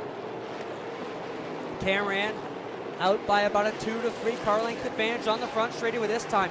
See something rubbing underneath the nose of the Lapsevich. Just a body support or maybe a piece of plastic. I don't think it's anything to worry about. There we see it, Adam, a bit of trim on the left front there of the 20 for Trayton Lapsevich. Rafael Lessard makes that pass for second. Brandon Watson going to take advantage. He's going to follow him through as well. So Lessard in second will try to close in on Marc-Antoine Cameron, and Brandon Watson one spot closer to racing his way back onto the lead lap. Battle for third and fourth still there. Well, it's actually not, Clinton, because Cameron, Lessard, trouble in turn number 3. We got a few of them together. Brian Cathcart, Glenn Stiers, and Dexter Stacy. And it looks like Stacy might have got the worst of that exchange. He's got a left front flat down. Stiers knocked the rear end of that car, Adam. He's taking a hard hit on the right rear corner of that race car. He's going to try to drive it away. When he comes in, you'll see the trailing arm. I think he's knocked something loose under the zero car. I don't think the rear end's in the right spot. And Dexter Stacy is getting some excellent exposure for Bully's truck stop. But that is a hard way to see your way back around the racetrack. So we'll wait to see what happens with the GSR Zero machine for Glenn Stiers. So according to my timing and scoring, it should be Brandon Watson getting the free pass. We'll have to watch if we get a look at it. The zero car is still sitting dead in the water here, window net down, so Stiers obviously realizes he's got major problems. Give a shout out, proprietor of Ohsweken Speedway, getting ready to open up after 2 seasons dormant. Coming this Friday at the Big O. And getting ready to host the first dirt race in the history of the NASCAR Pinty Series, a midweek special, which I love midweek races. We do it in Saskatoon, Clinton. I just think it gives racers a chance, like racers from Sunset, Flamborough, Delaware, they get a chance to go and watch an event that I think should be on everyone's radar. Absolutely super excited to have the Ohsweken dirt race. First time ever for this tour to take it to the dirt. And the track has been improving like crazy. Hopefully you get out and check it out. So they've got a push truck behind the zero car, but I'm not sure if that's the way Glenn's going to get back into the pits. As you said, I think the rear end is knocked askew. Well, it'll roll, and I think when he tried to drive it, he realized, hey, something's not right here. So they should be able to push it back. Well, the trouble is, if it's not right when you drive it, it's also not right when you push it. There's nothing to hold the rear end straight. There's a lot more torque if he tries to drive it, but I think you'll find when he gets to the corner, that car might not like what they're trying to do to it. Getting a great view of it for our cameras, though.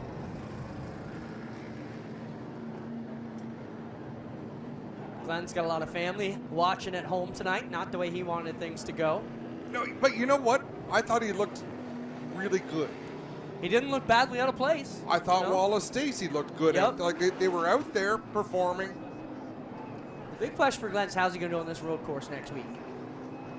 That'll be a new experience. And I don't think you want to be picking that one up from the front. Nope. Maybe they do. It is not for us to judge, but No. we'll see what the rear end does. It looks like the right front's rubbing too there, Adam. So yeah. David White and the crew, WMI, will have some work to do this week. Now, thankfully, in the NASCAR Pinty Series, they don't run the same cars on the ovals they do on the road courses. I mean, there were teams way back in the day that tried to do that, but now you run a different car. So they don't need these cars until the next oval race on the schedule. So we can go back to the White Motorsports shop and get tucked back in the corner while they prepare their fleet of road course cars for next weekend at Canadian Tire Motorsport Park. So now they've got the tailgate up on the zero. Looks like they realize they're going to need to pick it up from the back. And that tow truck, that is a long wheelbase truck. It will not be easy for that truck to turn around. There you go. He goes down. He's going to need all that room. Get down on the grass. And if Glenn Steyer's was hot while he was driving, it's 10 times hotter once you stop. And I don't know why that is, Clinton, but when you're sitting in a car not running, it just gets warmer and warmer and warmer in there because there's nothing. And Glenn's tired of waiting. He's driving away. It's only money.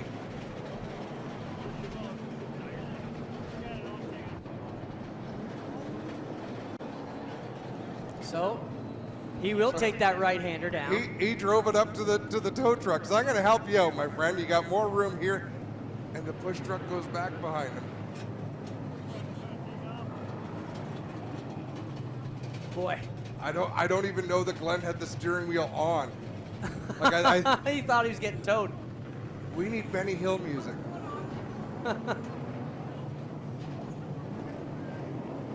So it looks like they're going to get him into the infield at least and let the crew possibly go to work on it.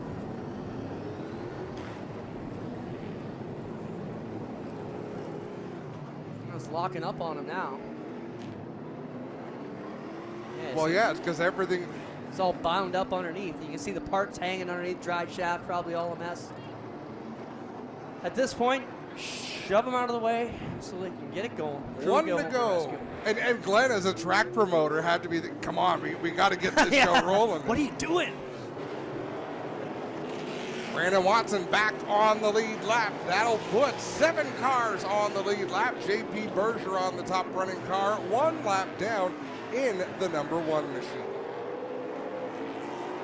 156 laps complete. That means what? 99 to go. 94 to go. Oh boy, I gotta do better math. Here we go. You were nailing it all night The long. green flag is out.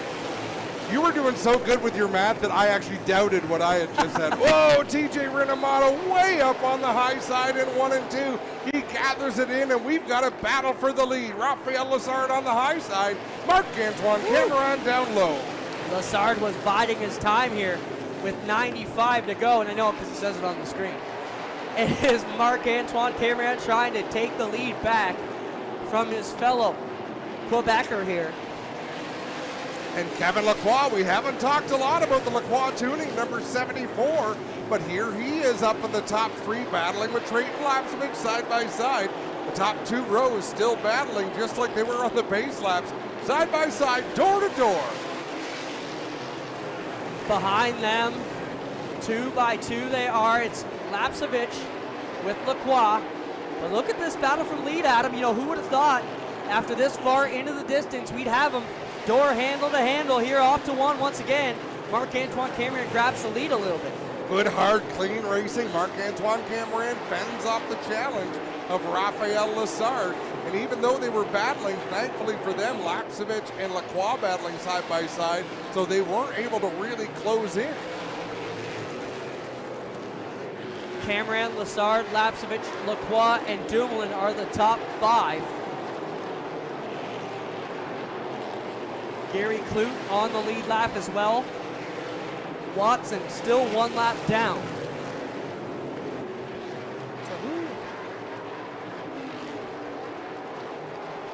Cameron, Lassard, Lapsevich at the front of this field.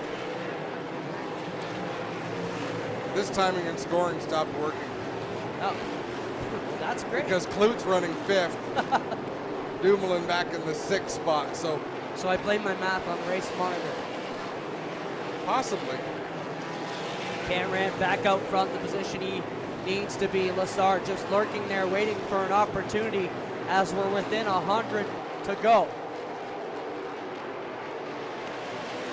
Lassard still there within striking distance. Drayton Lapsevich just riding around in that 3rd spot, not close enough to be able to mount a challenge. And Larry Jackson in the 84 O'Neill Electric Supply car, he brings that Chevrolet into the infield. Some terminal issues for the 84 there. Tough night for that team, showed a lot of speed early in the race. We watched the battle out here. Ranger and Watson. And Marc-Antoine Cameron still running a curious line out there in the 96. He enters the corner very low, exits the corner as low as he can. Raphael Lassard and Drayton Lapsevich behind. They come in a little bit more open. They sweep down into the turn, get down to the bottom on the apex, and then let the car come up. And there we saw Cameron get up over the inside berm there, the rumble strips on the bottom of the racetrack, and upset that 96 car. Doesn't look too upset though, still up front, leading away, but he is pulling a bit. Here, got it to 3 car lengths now over the 8 of Lassard. Lapsevich the 20, still running in position number 3. Lacroix back there in 4th, and Clute running in 5th with JP Bergeron and DJ Kennington. Lap cars between the 4th and 5th place machines. Brandon Watson all but pushing Alex Tagliani. His tag gets a nose under Gary Clute. Couldn't make it stick, but Clute drives a little hard into 3 and 4, slides up the racetrack. Contact between Tagliani and Clute. Give Alex Tagliani that position. Both drivers, tons of experience and great runs at Canadian Tire Motorsport Park. You can bet there. Circled that one on there. And look at Watson, backs it in up on the inside of Tagliani. Clute jumps to the bottom, and that was some wild stuff. Little too much rear brake for Brandon Watson getting down into turn number 1, and Alex Tagliani was an innocent bystander, the victim in that case. Watson just stands on it, and it sticks, and he gets around Clute and tags. He doesn't want anything to do with the blowback. Take it and run. There's a look at the lead of the Paille Chevrolet 96 of Marc-Antoine Cameron. 74 laps to go in this NTN Ultimate Bearing Experience 250 presented by the GD Coates Used Car Superstore. Cameron trying to erase these laps off the board as quickly as he can. You gotta think Lassard is just cooling the tires out of him. You're gonna know when it's time to make the move. And I think you're gonna see that 8 pick up the game. I don't think he's showing his full deck of cards yet. No, it's possible he hasn't, but you know, I'm not sure. These are drivers who want to be out front. These are not racers. That's what I love about this series. There's nobody who's really content to run 2nd, 3rd, 4th. If they got a car to get to the front, they'll try to get it there. But you may be right. Lap cars in front of the leader, Marc-Antoine Cameron, gonna roll up on the back door of TJ Renamato and then Brian Cathcart. Cameron up to the outside of Renamato. 3 car lengths between himself and Raphael Lassard in 2nd. Now he puts a lap car between him and Lassard, and he'll go to the inside of Brian Cathcart. So a nice bit of driving by Marc-Antoine Cameron, and then Lassard aggressively threaded the needle. Worked their way under the Cathcart 71. Does Lapsevich. You'll see the Rinamato number 2 just ahead of him, but it's Marc-Antoine Cameron with 68 to go. And Lapsevich has to be cautious there. Rinamato not only a lap car, but he's also the boss. He's the team owner. So you don't want to get too aggressive there as Rinamato was trying to reel that car in, but Lapsevich gave him plenty of room. The 96 Paille Chevrolet team hitting on all cylinders right now. They have really hit the setup at him. He has not faded at all. In fact, when that car got warmed up, he has been gone. Well, Robin McCluskey, LP Dumoulin used to run with 2 crew chiefs. He had a car chief and a crew chief, and they worked very well together. Robin McCluskey was one half of that combination. He left when Paille formed this race team, and now here we see Robin McCluskey clearly brought some knowledge over what he's learned in a championship season to the 96 machine of Marc-Antoine Cameron. LP Dumoulin running in 7th.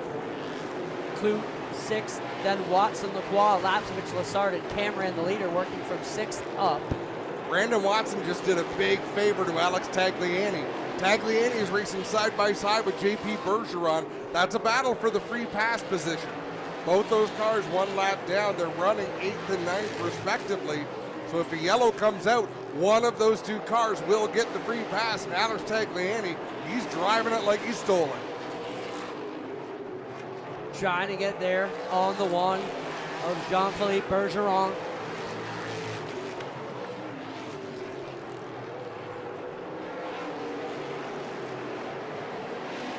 I'm impressed with Bergeron, even though Tagliani looks like he's a little bit more determined in this battle.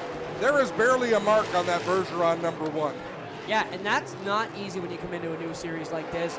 You don't know what your competitors race like. It's tough to come out clean in race number 1. You are absolutely right. As Cameron closing in, it's not really a pack of slower cars, but a series of slower cars ahead of him. Sam Fellows looks like he's trying to keep that 98 to the bottom. Not close enough to the bottom for Cameron. He'll go to the inside and make that pass. And once again, put a lap car between himself and second place, Raphael Lassard. You're going to see Lassard get up on the wheel here. He does not want to let too much gap get between himself and the leader. The Curb Records 98 machine of Sam Fellows sits between them currently. And if Lassard doesn't get by, and here he goes to the inside, it was quickly going to be 3 cars between them because it won't be long before Cameron has his way around Dumoulin and the 64 of Dilly. Dilly not doing him any favors. LP Dumoulin on the lead lap in the 7th spot. They're 3 wide down into turn number 3. Dilly will back out and not force the issue, but LP has to force the issue here. Does not want to go down a lap. No, he's got to keep on racing, so it makes that battle between Tagliani and Bergeron a moot point. And Raphael Lassard immediately into the rear quarter panel of LP Dumoulin. Sorry, LP, I got to go. Yeah, can't be holding up this freight train. And now, Lapsevich trying to reel up to that 8 car. Got 2 car lengths between him and about half a straightaway. Definitely need some distance made up between them. So Cameron gets around his teammate Andrew Ranger down into 3. Raphael Lassard, just like you said, Clinton, a couple of car lengths back. He'll make the move here in 1 and 2. Andrew Ranger leaves lots of room. Oh, problems for Wallace Stacy in the 66. He really slowed in turn number 4, but he's up to speed, or at least under power. Yeah, I thought he was going into the pits, but not quite. Brandon Watson still in attack mode in that number 9 machine. He runs in the 5th position. Got the free pass under the last yellow, so had to start all the way at the back. He needs a yellow flag to be able to start up there in the 3rd row and really contend. Yeah, if we get a yellow, it's going to be a wild finish here in this one. Marc-Antoine Cameron coming by this time to put lap 200 on the board. That means 50 circuits here at the Sunset Speedway in Innisfil, Ontario for the first NASCAR Pinty Series event of the season. It's the NT and Ultimate Bearings Experience 250, presented by GD Coats Used Car Superstore. As we look around the racetrack, things are strung out a little bit, Clinton, but all it takes is one angry driver. Someone's got to pay back out there, and Brandon Watson's hoping they use it soon. It only takes a moment, that's for sure. As Alex Tagliani tries to drive up the inside of DJ Kennington off of turn number 2. Didn't get the drive he needed, but Kennington slides up in turn 3 and allows Tagliani to squirt on by. Watching the battle there with Tagliani in the 17 of Kennington. Still all MAC, Marc-Antoine Cameron. Coming to us today from St. Léonard-d'Aston, Quebec. That's a mouthful. Not as bad as JP Bergeron, St. Donat-des-Montcalms, Quebec. Can't speak Quebec, but we can say the city names. That's right. We have eclipsed the 200 lap mark. We just put 205 on the board, so 45 laps remain. Just a little bit longer than a Saturday night special here at Sunset Speedway. Cameron working his way under Gary Clute to put him down a lap. Gary Clute runs in the 6th position, formerly on the lead lap. So 2 guys now looking for a caution. That would be Clute and Watson. Clute to get back on the lead lap. Watson to have a shot to contend here. Watson is currently, well, 3/4 of the track behind.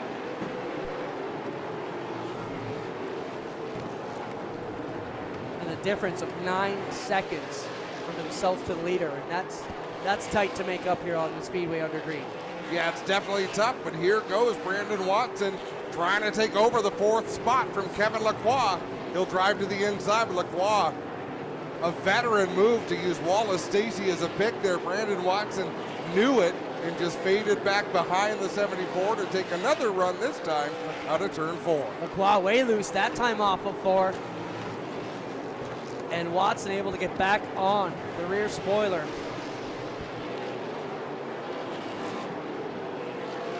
Of the bumper to bumper, Lacroix tuning. And they're battling only a straightaway ahead of the race leader, Marc-Antoine Cameron. So we're talking about all the passing these cars are doing. Brandon Watson being on a tear. He is still under the threat of going a lap down if Marc-Antoine Cameron continues the pace he's running. Watson to the inside of Lacroix this time, into one they go. Watson backs it up underneath. Oh, almost a little too much, and he gathers it up. Slid that car through 1 and 2. That was a beautiful job of not only saving it from spinning, but staying alongside the 74 of Lacroix. That's the best battle we got right now, and it's the battle for 4th. Watson determined to get it away from Lacroix. Lacroix coming right across the nose with Watson back into 3. Still all over him in that number 9. Watson with a great run last year at Delaware, trying to pick up another one at Sunset here tonight. Marc-Antoine Cameron has extended his lead over Raphael Lessard. Unbelievable how fast that 96, still running the same line he did right at the start of this run, just after the midway break restart. 35 to go.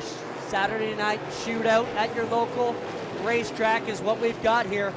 It's the NASCAR Pinty Series season opener in Innisfil, Ontario, Sunset Speedway, and the Todishes have done a great job here out of getting ready for the season. They absolutely have, and look at this quagmire of traffic. Brandon Watson worked so hard to take that spot from Kevin Lacroix. Now he's having to tiptoe around this traffic, and Lacroix able to close in on the back bumper of the number 9. Watson has to catch Lapsevich to make that one work, and he's a full half track and then some behind. So it's going to need a yellow here in the final 33 if we're going to have a shakeup. And what you get, Clinton, is situations just like this where the field is strung out, but then they come together with fast cars closing in on slower cars and even slower cars yet. still being on the racetrack, and it just creates that gaggle of cars for 2 or 3 laps, and that's where you often find the cautions. Lacroix working his way into the Sam Fellows 98 car. Behind them, Tagliani up front. Now we're looking at Watson and Mark Dilley side by side on the Speedway. 2:20 in, 30 to go.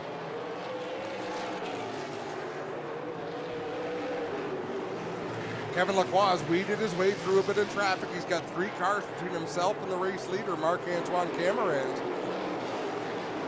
The way that Paye Chevrolet 96 is running, though, it's not enough. No, but you've got to stay on the lead lap, because if you get a yellow, Clint, you can pit.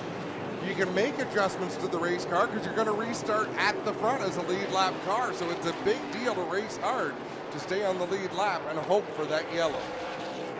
Someone may be taking a poke here and make things interesting. Tagliani trying to get underneath Lacroix 74 with the leader all over the back bumper of that Viagra machine. Tagliani to the inside. He'll force the issue down into the turn. Lacroix has to give way. That could have turned bad for Sam Fellows. And with the leader all over the back bumper, Lacroix knows he has to keep moving. Lacroix gives some bumper to Fellows. Fellows does a nice job saving it, slides up the racetrack. All this battling allowing Rafael Lessard to close in. He is right up on the back bumper of our race leader. Of course, as I say that, Marc-Antoine Cameron launches off the turn number 2. Contact between Lessard and Lacroix. Tagliani doesn't look like he wants to let Marc-Antoine Cameron get by without issue. And that 8 car trying to pounce on the 96. There'll be 25 laps to go. Right now when they cross the stripe, 24. And we're getting through it. And Tagliani, he gave that bottom lane to Marc-Antoine Cameron. I thought he was going to force the issue a little bit more, but he moved up the racetrack, allowed Cameron room to race on the bottom. Cameron will make that pass. And now Tagliani immediately back to the bottom, and Rafael Lessard didn't even hesitate. Drove straight to the outside. He knows it's time to go. And he really pushed it up high in 4 that time. Battle for the lead, getting set to shape up as that Choco number 8 for the Fast Eddie Speedway team. And Ray Jr. Quartermash also on the side of the 8 car. And Lessard, young talent, hot shoe coming into this one. Lessard is really getting a good exit on these turns, Clint. He's a bit awkward in the center, but he's able to manipulate that car to get a good drive off. Still doesn't look as good as Cameron, but he's holding pace right now. And that youngster, if he can figure out a way, he's going to do it. If I asked you to write down your top 5 finishers for today, would the 96 have been on that list, Adam? Would not have been in the top 5. And that's not a dig on Marc-Antoine Cameron. New team, new growing pains, new situation, new crew chief. Wow, they have laid down a stunner here tonight. Hey, you made a great point, Clint. Like you said, new team. It's not that the talent's not there. You just don't expect someone to come out of the box this impressive in a field of cars that is very, very good. Under 20 laps to go. And still, Lessard is there, pushing hard through the turns, taking it up a little bit higher. Maybe trying not to pinch it down. Can he roll some more speed through the turns? He's got to have something in that bag of tricks. I think he's pulling out all the tricks he's got just to maintain this pace. I mean, watching what the 96 is doing is unbelievable. Little bit of, whoa, Brian Cathcart. I don't know if he rubbed the wall or put smoke out of it, but you can see the smoke coming up on the front stretch. You know what's not working into Lessard's hand right now, out of the fact that the 2 drivers, well, one of them was Ranger. Ranger just let him go by, teammate, easily. But Brandon Watson is a fast-moving car. He likely won't hold up the leader. It's not like a gaggle of 3 slower lap cars that would give Lessard a chance. Brandon Watson's going to make it very difficult for Marc-Antoine Cameron. He's a lead lap car. He deserves his spot on the racetrack. And as I say that, he moves right over to the side and lets Marc-Antoine Cameron go by. I'm thinking he got the message. It's a long season and you're a newcomer. We're going to need some favors. And there's nothing to be gained by holding up the 96 tonight. You're not going to do it. Unless maybe Lessard was your teammate and you're trying to make that win for him. You make a good point. 12 laps to go in this NTN Ultimate. Oh, trouble! Right in front of the leaders. Woohoo! This is gonna change things. So the good news for Brandon Watson, he gets his lap back. The bad news, he has to start at the back of the field. He would have been able to start in row number 2 as the 4th place car, but because he's going to get the free pass, unless they do go back to the last completed lap, but even then I think the 9 car had still gone a lap down. We'll see what timing and scoring does. Well, at this point in time, we'll take a quick break here at Sunset Speedway, and we'll be right back.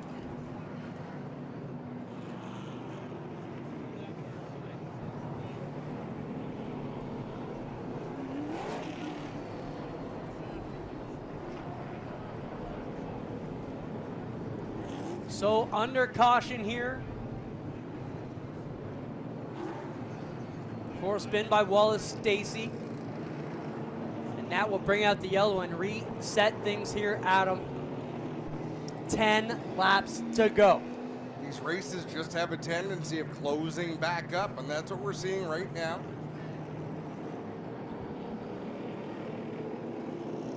So they will stack up the field and get it sorted out. And again, if you're Rafael Lessard or Trayton Lapsevich, you can come down pit road. Once pit road opens, we see the green flag up there in turn number 3. And with not so many cars on the lead lap, it's not a bad play. No, you're going to restart in the first 2 rows, but none of them take advantage yet. Well, fans, make some noise if you think Marc-Antoine Cameron can put the finish on this one tonight. Are you cheering for Rafael Lessard maybe out there tonight? We have a shootout coming here, Adam. What about Trayton Lapsevich? Have we got any Trayton Lapsevich fans in the house? Of course we do. The race is still wide open. We talked about other drivers who have kept their car clean. How about that number 20 of Trayton Lapsevich? Yeah. And, you know, we talked a lot about bad luck he had last year. He had so much speed in everything he touched, but couldn't buy an inch of good luck. Looking to hold on to one here. It'll be 7 laps to go when they take the green flag. Marc-Antoine Cameron down low in the 96. Rafael Lessard in the number 8. We're back under green. So Watson did get the free pass, had to start at the back, Adam. So that puts the period on that one. Here goes Lessard to the outside. Rafael Lessard around the high side of Marc-Antoine Cameron. Cameron drives it hard into 3. They slide up the racetrack. And Trayton is licking his lips here. Just don't wreck me, boys. Trayton closing that gap right up on the back bumper of Marc-Antoine Cameron, but he does not have the drive off the corner those top 2 runners have. Tried to carry it hard that time, got loose, and this is going to be problematic for Cameron. 5 laps to go. 5 laps remain. I thought Lessard was holding on to a sandwich in that lunch pail for later in the day, and it looks like he just pulled it out to bite into it now as he pulls away. Oh, trouble. Oh! Brandon Watson going to hang on to it. What a break for Brandon Watson in the number 9. Yeah, car looks all right. Hood, I think the hood may have an issue, though. They're going to have to fix a little bit of fiberglass, but that'll be okay because he'll still get that starting spot in the 2nd row at worst. Wow, what a battle here between Cameron, Lessard, and Lapsevich.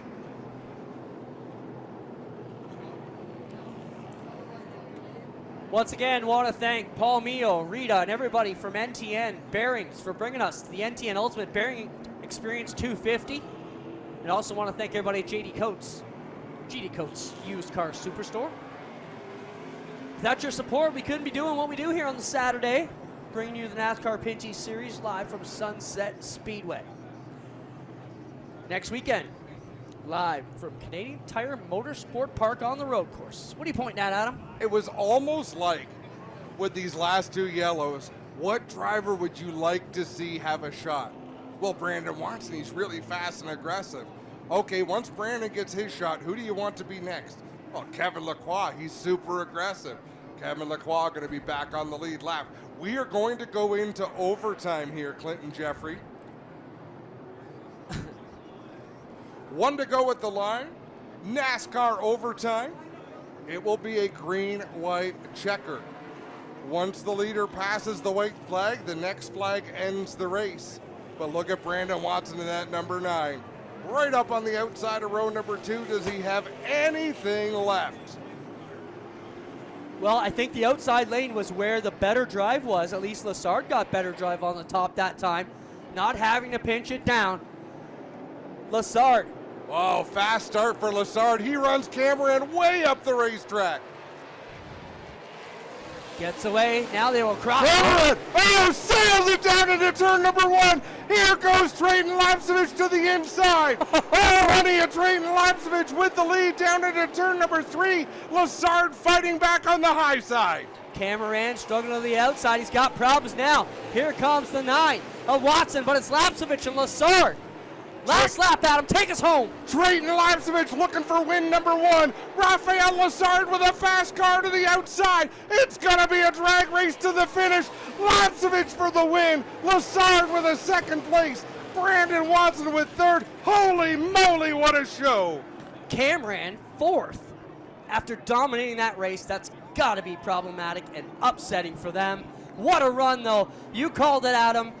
Can never count this young superstar out. He gets it done.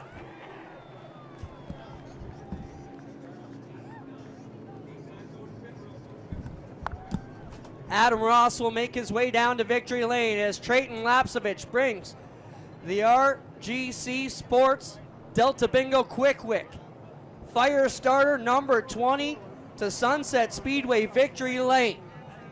He cut his teeth here as a youngster, only a couple years older than 10, getting it done here at what could be considered the track that started it all for young Trayton.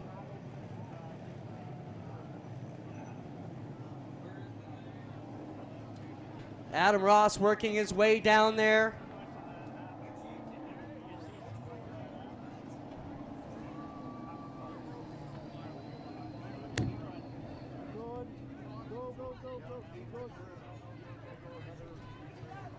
Crews have been asked to stay back from the car until the driver gets out to give you fans a good look. When he gets out, you make sure you let him know you appreciate the run he had here tonight, and he'll take a victory lap here. How about a sunset for one of your own, Trayton Lapsevich?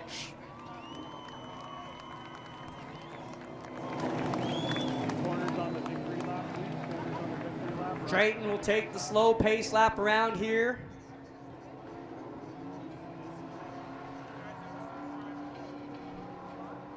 And when he gets down to the hospitality tents, let him know you like what you saw there, fans. He makes his way down there to salute you, and he'll be right back here on the front stretch to talk to Adam Ross in a minute.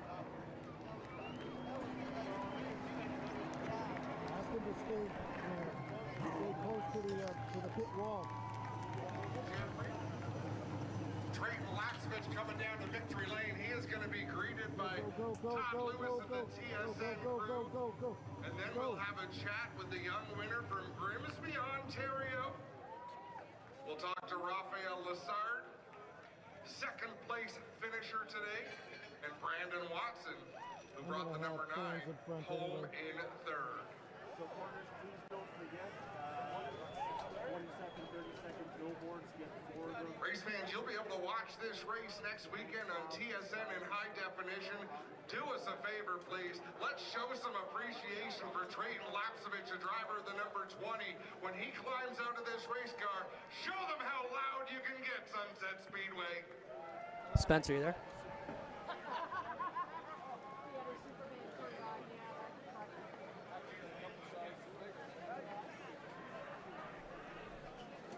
Yeah, I'm here.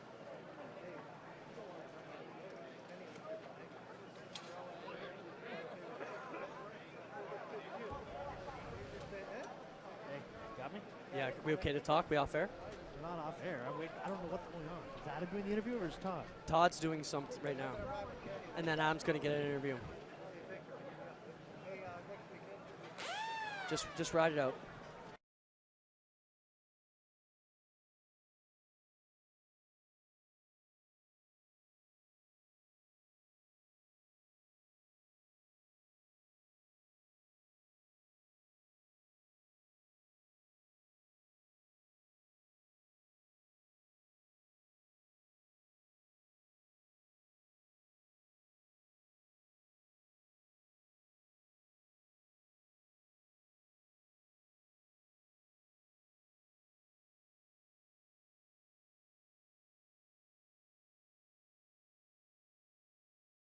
From Grimsby, Ontario, celebrates with a wave of the checkered flag.